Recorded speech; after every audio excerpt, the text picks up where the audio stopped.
Wali murid di SMA Negeri 1 Kedungwaru Tulungagung mengeluhkan harga paket kain seragam yang dijual sekolah dinilai terlalu mahal. Untuk kebutuhan kain 4 setel seragam, 1 jas alma mater, kaos olahraga, dan beberapa perlengkapan lain, orang tua harus membayar sebesar 2,3 juta rupiah.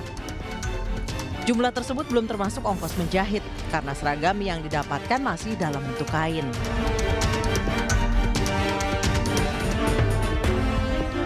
Sementara di pasaran, harga 1 setel seragam jadi hanya di kisaran Rp150.000.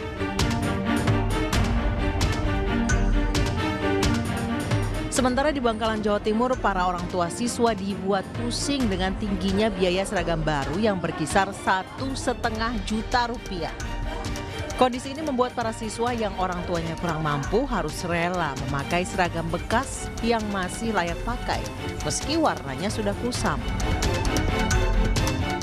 Ironi di dunia pendidikan seolah tidak pernah usai. Belum selesai dengan kisruh PPDB zonasi, kini para orang tua murid dibuat penat dengan harga seragam sekolah yang dijual di koperasi, namun harganya selangit. Belum lagi beragam pungutan lain yang semakin mencekik para wali murid. Bersama saya Anisha Dasuki di Ngulik, ngobrol isu menggelitik. Kali ini saya berbincang dengan salah satu bacalek Partai Perindo, Desi Nikeria, yang dikenal dengan nama Baby Niken. Mbak Desi, tahun ajaran baru kan dimulai. PPDB kemarin aja kisruh. Terus ini ada kekisruhan lagi setelah anak-anak udah masuk sekolah.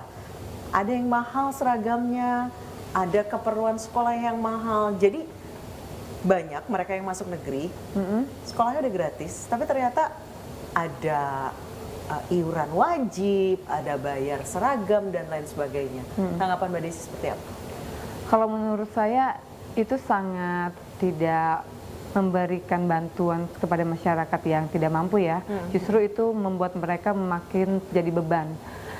Kalau misalnya memang ada iuran dari sekolahan, kenapa harus dibilang gratis? Harusnya tidak ada iuran-iuran, apalagi zaman sekarang ini kan semuanya dibilang sekolah negeri gratis. Harusnya kayak seragam, itu bisa diberikan gratis, disubsidi oleh pemerintah.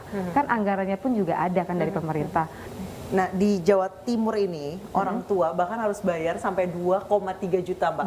Udah kayak beli dress buat manggung ya. Kayak mau manggung besok kayak ya. mau manggung besok ya.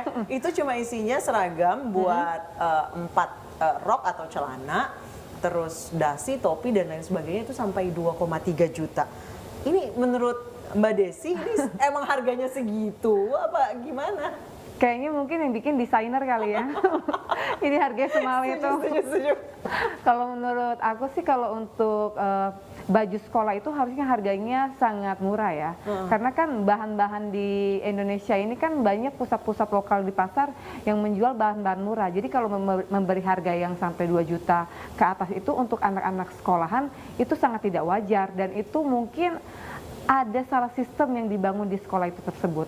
Nah, ada orang tua juga yang bilang kalau misalnya beli di luar takut nanti seragam anaknya belang sama yang lain. Iya. Kalau menurut Mbak Desi gimana? Perlu nggak sih? Zaman aku dulu sekolah kayaknya aku beli seragam di luar ya, nggak harus di koperasi. Iya kan sih? Sama, dulu kamu sekolah beli bajunya di mana? Iya, di luar. Di luar kan kita kan. Dan kayaknya sama aja pas kita datang ke sekolah, bajunya, warnanya, dan bahannya kayaknya sama aja. Sama aja. Ya, kan? mungkin itu mindset yang dibentuk aja sih. Nah, di Jawa Tengah juga ada di satu sekolah itu ada sampai ada iuran wajib 300.000. Sampai Pak Ganjar tuh ngecek katanya. Itu seharusnya nggak ada lagi kan? Kalau menurut saya sih seharusnya memang sangat tidak ada. Dan kalaupun memang ada, bukan untuk sekolah negeri ya, mungkin sekolah swasta ya. Nah, yang di Jawa Timur ini, gara-gara si seragam 2,3 juta yang kata Mbak Desi buatan desainer itu, baju desainer ini sampai ada demo penolakan di Jawa Timur, Distrik Jatim, hentikan operasional koperasi jual seragam. Sekarang nggak boleh lagi sekolah negeri koperasi jual seragam. Setuju nggak Mbak Desi? Ya, mungkin untuk situasi saat ini saya sih setuju aja. Mungkin untuk menghindarin agar koperasi-koperasi yang menyalahgunakan kesempatan aja. Jadi mungkin harusnya koperasi itu membantu siswa-siswanya, bukan membebankan ya untuk orang tua yang siswa tidak mampu khususnya. Dan seharusnya memang iya tadi benar kata Mbak ya, Desi, betul. koperasi itu harusnya membantu, Meringankan. bukan justru malah di mark up harganya. Betul. Mbak, ini baru masalah seragam, masih banyak lagi masalah pendidikan di Indonesia.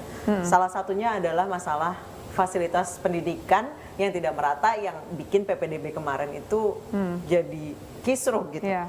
Menurut Mbak Desi apa sih yang harusnya itu dilakukan? Mungkin perannya pemerintah ini sangat penting di sini ya, untuk bisa berkontribusi langsung dengan eksekutifnya ya. Karena kalau kita lihat kan sarana dan prasarana dari pendidikan itu sendiri kan saat ini juga masih sangat memprihatinkan. Banyak sekolah-sekolah ya, salah satunya masih kurang perpustakaan dalam buku-buku yang bagus. Kadang-kadang juga saya lihat ada kasus yang terjadi di daerah saya, dapil saya Banten khususnya, anak kecil yang dia ingin sekolah aja, dia harus melewati jembatan yang udah sangat hancur, yang airnya sangat deras, itu yang sangat membahayakan jiwa si anak tersebut. Nah, tujuan saya ingin terjun di politik adalah salah satunya ingin memperbaiki sistem pendidikan yang ada di daerah-daerah yang tidak tersentuh seperti itu.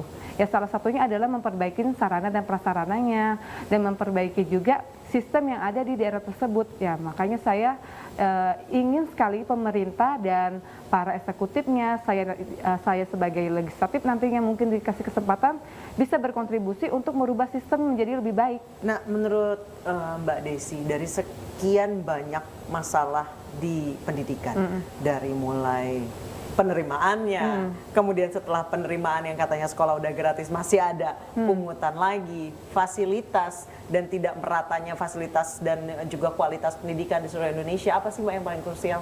Yang paling krusial adalah pertama kesejahteraan gurunya ya, karena banyak sekali guru-guru yang di luar sana itu yang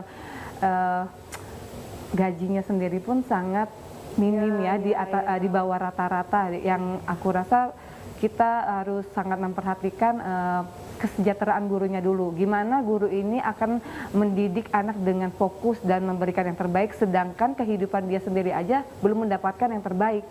Kita membutuhkan peranan pemerintah memberikan kesetaraan, bukan kesetaraan, lebih tepatnya memberi kesejahteraan terhadap gurunya, sehingga gurunya sendiri bisa nyaman memberikan pendidikan kepada anak-anak didiknya. Yang kedua adalah sarana dan prasarana tadi. Sama mungkin nanti kalau memang saya turun langsung ke masyarakat, saya ingin melihat langsung edukasi di daerah-daerah tersebut tuh seperti apa yang sudah diberikan oleh para pendidiknya. Karena kan kita sendiri juga nggak tahu ya, setiap daerah ini kan kayak di Banten sebenarnya dekat dengan Jakarta. Iya, deket banget. Tapi pemerataan kesejahteraannya sangat berbeda.